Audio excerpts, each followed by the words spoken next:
Hello friends, welcome to today's Samayal. இன்னைக்கு நம்ம today சமையல்ல இட்லி மாவு இல்லனா தோசை மாவு வச்சு ரொம்ப சுலபமா ரொம்ப குயிக்கா ஒரு சூப்பரான ஈவினிங் ஸ்நாக்ஸ் எப்படி செய்யலாம்னு தான் பார்க்க போறோம். இது வந்து குழந்தைங்க ரொம்ப விரும்பி சாப்பிடுவாங்க. அந்த அளவுக்கு அசத்தலான ஒரு சுவையோட இருக்கும். இதை இப்ப எப்படி செய்யறதுன்னு பார்க்க ஆரம்பிச்சிடலாம்.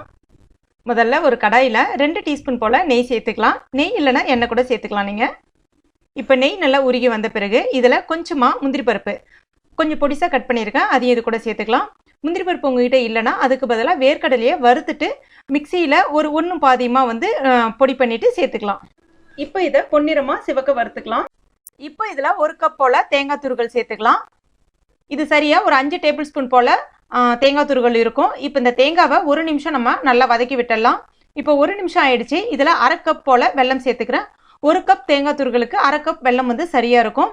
இன்னைக்கு நான் வந்து அந்த துரும்புலாம், அதாவது தூசு துரும்பு இல்லாத வெல்லமா பயன்படுத்தியிருக்கேன். அதனால நேரடியாக சேர்க்குறேன். உங்கள்கிட்ட வந்து அந்த தூசு துரும்பு இருக்கிற மாதிரி வெல்லம் இருந்துச்சு அப்படின்னா 1 கப் வெல்லத்துக்கு 1/4 கப் போல் தண்ணி சேர்த்துட்டு ஒரு தடவை வந்து கரைச்சிட்டு அடுப்பில் வச்சு ஒரு தடவை காய்ச்சிக்கங்க. அந்த வெல்லத்தை வந்து வடிகட்டிட்டு அந்த தண்ணியை வந்து சேர்த்துக்குங்க இதில். இப்போ இதில் கொஞ்சமாக ஏலக்காய் பொடி சேர்த்துக்கலாம். இதில் நான் தண்ணிலாம் எதுவும் சேர்க்காதனால வெல்லம் வந்து உருகி வர்றதுக்கு உங்களுக்கு 1 நிமிஷம் தான் எடுத்துக்கும். இப்போ பாருங்கள், நல்லா உங்களுக்கு எல்லா வெல்லமும் நல்லா உருகி இந்த பதத்துக்கு வந்துடுச்சு. இதுவே நீங்கள் தண்ணி சேர்த்து பண்ணுறதா இருந்தீங்கன்னா உங்களுக்கு ஒரு 3 நிமிஷம் இல்லை 4 நிமிஷம் எடுத்துக்கும் எல்லாமே வந்து உருகி வர்றதுக்கு. இப்போ இது ரெடி ஆயிடுச்சு. இதை இப்போ நம்ம எடுத்து ஆற வச்சுக்கலாம். இப்போ பாருங்கள், இது ரெடியாக இருக்குது பாருங்கள். இது வந்து ரொம்ப ஆறிடக்கூடாது, அதே சமயத்தில் மிதமான சூட்டில் இருக்கணும். அப்போ தான் உங்களுக்கு உருண்டை பிடிக்கிறதுக்கு சரியாக இருக்கும். இப்போ இதை இந்த மாதிரி சின்ன சின்ன உருண்டைகளாக பிடிச்சு எடுத்துக்கலாம். அடுத்ததான் நான் இன்னைக்கு இட்லி மாவு எடுத்திருக்கேன். இட்லி மாவு பார்த்தீங்கன்னா நம்ம எப்பயுமே வெந்தயம்லாம் போட்டு அரைப்போம் இல்லையா, அந்த இட்லி மாவு தான். உப்பு எல்லாமே இருக்குது. அந்த மாதிரி வந்து மாவு வந்து புளிச்ச மாவு எடுத்திருக்கேன். புளிக்காத மாவு பயன்படுத்தக்கூடாது. புளிக்காத மாவு பயன்படுத்தினீங்கன்னா ரொம்ப எண்ணெய் குடிச்ச மாதிரி வடை போல இருக்கும், நல்லா இருக்காது.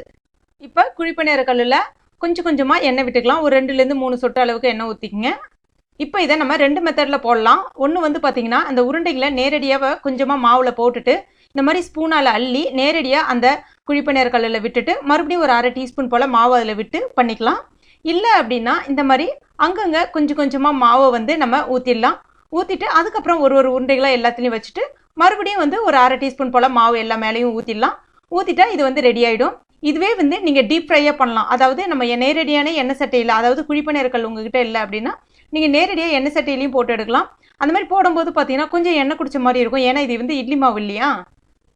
பட் இந்த மாதிரி பண்ணிங்கன்னா உங்களுக்கு ஆரோக்கியமும் கூட, எண்ணெய் வந்து அதிகமாக இருக்காது. இப்போ இதை நம்ம மூடி வச்சிடலாம். ஒரு பக்கம் வேகிறதுக்கு சரியாக உங்களுக்கு 1 நிமிஷம் போல் எடுத்துக்கும். இப்போ 1 நிமிஷம் ஆயிடுச்சு. இப்போ இதை நம்ம ஒன்று ஒன்றா திருப்பி விட்டுடலாம். இப்போ பாருங்கள் எந்த அளவுக்கு நல்லா கோல்டன் ப்ரௌனாக அழகாக சிவந்து வந்திருக்கு பாருங்கள். இப்போ திருப்பி விட்ட பிறகு மூட வேணாம், மறுபடியும் ஒரு 1/2 நிமிஷம் போல் இருக்கட்டும். இப்போ ஒரு 1/2 நிமிஷம் ஆயிடுச்சு. இதை நம்ம எடுத்துடலாம். இப்போ நம்முடைய சுவையான அதிரடி இட்லி மாவு சுழியம் வந்து ரெடி ஆயிடுச்சு.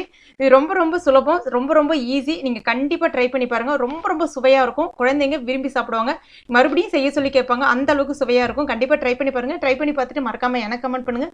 இந்த வீடியோ பிடிச்சிருந்துச்சுன்னா லைக் பண்ணுங்கள், ஷேர் பண்ணுங்கள். மேலும் இது போன்ற டேஸ்டி ரெசிபிகளுக்கு டுடே சமையல் இது வரைக்கும் நீங்கள் சப்ஸ்கிரைப் பண்ணாத நம்பரில் இருந்தீங்கன்னா உடனே சப்ஸ்கிரைப் பண்ணிங்க. கூடவே மறக்காமல் அந்த பெல் நோட்டிஃபிகேஷன் சிம்லையும் ப்ரெஸ் பண்ணிக்கங்க. தேங்க்யூ.